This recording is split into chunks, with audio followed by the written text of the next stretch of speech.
আপনি এখনো বসে আছেন কেন? ওঠেন। যত সব। লাইটারটা দেন তো। সরি। লাইটার, বিড়ি ধরাবো। নেই। বললেই হয় দিবেন না, মিথ্যে বলার কি আছে? আপনাকে দেখলেই মনে হয় আপনি প্রেমের ছ্যাঁকা খেয়ে বিড়ি খান। আপনি জানেন smoking is injurious to health, smoking causes cancer. কারে কি বলছি, এগুলো প্যাকেটের গায়ে লেখা থাকে, তারপরও সিগারেট খাবেন? আপনি জানেন রোজ লাখ লাখ মানুষ সিগারেট খাওয়া ছেড়ে দিচ্ছে? কেন? প্যাকেটের গায়ে ওয়ার্নিং পড়ে? না, সিগারেট খেয়ে মরে। আপনি তখন ইচ্ছা করে গায়ের নিচে পড়তে গেছিলেন না? তারপর দেখলাম এখানে অনেকক্ষণ। এটা কি হলো? আপনি তো মানুষই।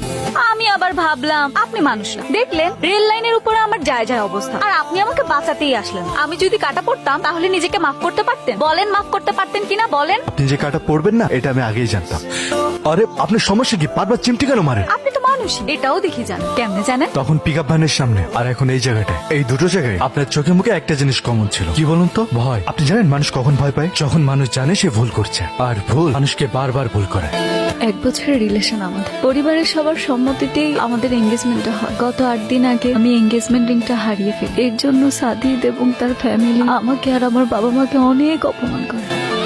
ভেবেছিলাম হয়তো রাগ করেছে, একদিন পরে ঠিক হয়ে যাবে, কিন্তু আজকে 6 দিন হতে চলে সাদিদ আমাকে একটা কলও করে। সামান্য একটা এঙ্গেজমেন্ট রিং এর কাছে আমার ভালোবাসা আর আমার বাবা মায়ের সম্মান এভাবে শেষ হয়ে যাবে কখনো ভাবিনি।